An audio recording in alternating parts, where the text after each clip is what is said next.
Hello everyone, I wanted to take a moment to welcome you to our new learning platform. We are transitioning from Blackboard into BrightSpace, and so I know that this is a little bit new for everyone, but we have some great resources available for you, which I will show you here in a minute, and then you always have your advisor as well that you can ask questions if you're feeling a little bit stuck or confused. But the first week or two, you might plan to set aside a little bit of extra time as you become familiar with the course. I'll be doing the same thing as well. But I think that once we've been going for a couple of weeks, it will feel quite natural and we will all enjoy this new space. But we'll be learning together, so we'll just all be patient with each other, and we will figure it out as we go. So when you start and come into the course, this is actually what it should look like. Pretty similar. You'll see the course name that you're in, which is helpful if you're taking more than one course. If you are taking more than one course, you can switch between them by clicking on that. And so on the landing page, you'll see the most recent announcements, which is convenient because it gives you kind of a quick look. You can see if anything new has been posted since the last time you were in the class. You will see some quick links here. The one to the library will be helpful for this class. And then you will also see some important university policies, especially the late work policy, so make sure to familiarize yourself with that. You also see kind of a snapshot of where you are in the course. This will show you how far you are through the learning modules, your assignments that have been submitted, what you've looked at, and those sorts of things. So it's kind of nice to see your progress move as the course goes on. Here in the course menu, you can go to the announcements, and this will show you more than just the most recent. It will show you all of them. And so you will be able to see all the different announcements that are posted through that point in the term, and then it will just, of course, add as I post more. And then the learning modules area is where we'll be doing most of our work this term.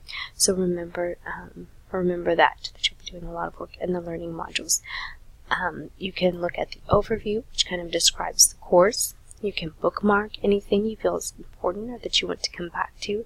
You can even click on the course schedule, and it gives you kind of an overview of what is coming up.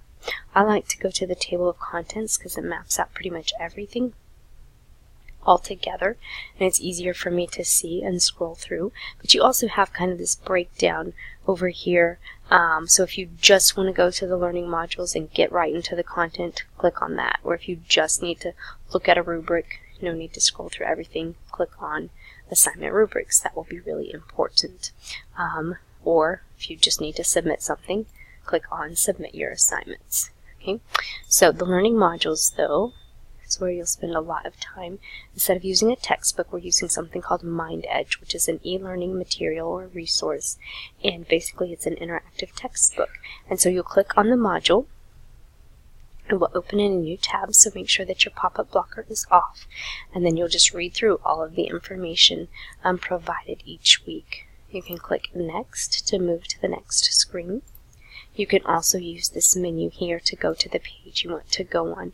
This is really important. This counts as your textbook reading for the week, and it also even has some different practice activities, and it will help you basically build your paper as you go through your interactive material each week. So that's where you'll be spending most of your time.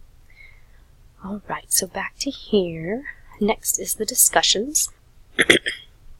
Our main discussions will be held within MindEdge, but there are two discussions for our class, the general questions, and if you have any questions, you can post them right here.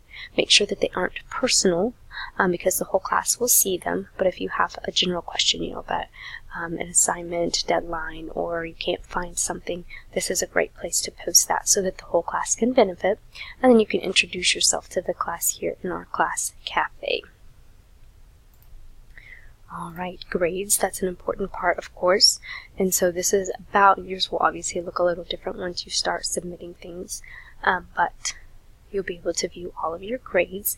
You'll see the point that you earned out of however many points it was worth, so that's helpful to see that, you won't get a 70 and panic because you'll see, oh, that was only out of 75, I actually did great. Let's see, the tools. You will find a calendar, which is really helpful, because it will show you what is coming up, it will show you what is due, it will show you, that's not really helpful for you in the moment, but as we get into the term, that will be helpful. for you, especially if you're taking multiple classes, to keep track of your deadlines. And then over here in the help button, you can contact the help desk if you're experiencing technical errors. But these student tutorial videos will be really useful for you. It will open in a new window, and there are some videos here that will walk you through things, which is really helpful to actually see the video. But then there are also pages here, and they have instructions with screenshots. So you can just, oh, I don't know how to submit an assignment. Click on this, and it will come up with the instructions that you need and have screenshots, so you know that you're following along just right. Alright, so those are the main elements of the course. Of course, there are a few other things, but this kind of just a general overview to get you started and help you become familiar. Of course, use those help videos as you need them. Use those help documents. Use your advisor, or ask me questions. If it's something that I can't figure out, then I will get you to the right person who can help you. And like I said at the beginning, I would just spend some extra time this week and next week really exploring the class, click on everything, figure out what is where, so that it feels more comfortable and natural, and I think that we'll all be feeling like this is second nature a few weeks into the class.